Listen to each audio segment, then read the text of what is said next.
حدیث نمبر 182 حضرت مقداد بن اسود رضی اللہ تعالی عنہ سے مروی ہے، انہوں نے عرض کیا یا رسول اللہ صلی اللہ علیہ وسلم فرمائیے، اگر کسی کافر سے میرا آمنا سامنا ہو اور وہ مجھ سے لڑے اور میرے ایک ہاتھ پر تلوار مار کر اسے کاٹ ڈالے، پھر کسی درخت کی اوٹ میں مجھ سے پناہ لے اور کہے میں اللہ تعالیٰ کے لیے اسلام لایا، تو یا رسول اللہ کیا میں اسے قتل کر دوں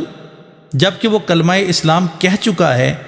نبی اکرم صلی اللہ علیہ وسلم نے فرمایا اسے قتل نہ کرنا۔ فرماتے ہیں میں نے عرض کیا یا رسول اللہ صلی اللہ علیہ وسلم اس نے میرا ہاتھ کاٹا اور پھر یہ کلمہ کہا تو کیا میں اسے قتل نہ کروں؟ فرماتے ہیں نبی اکرم صلی اللہ علیہ وسلم نے فرمایا اسے قتل نہ کرنا، اگر تم اسے قتل کرو گے تو وہ اس مقام پر ہوگا جس پر تم قتل کرنے سے پہلے تھے، اور تم اس کی جگہ ہوگے جس مقام پر وہ کلمہ کہنے سے پہلے تھا۔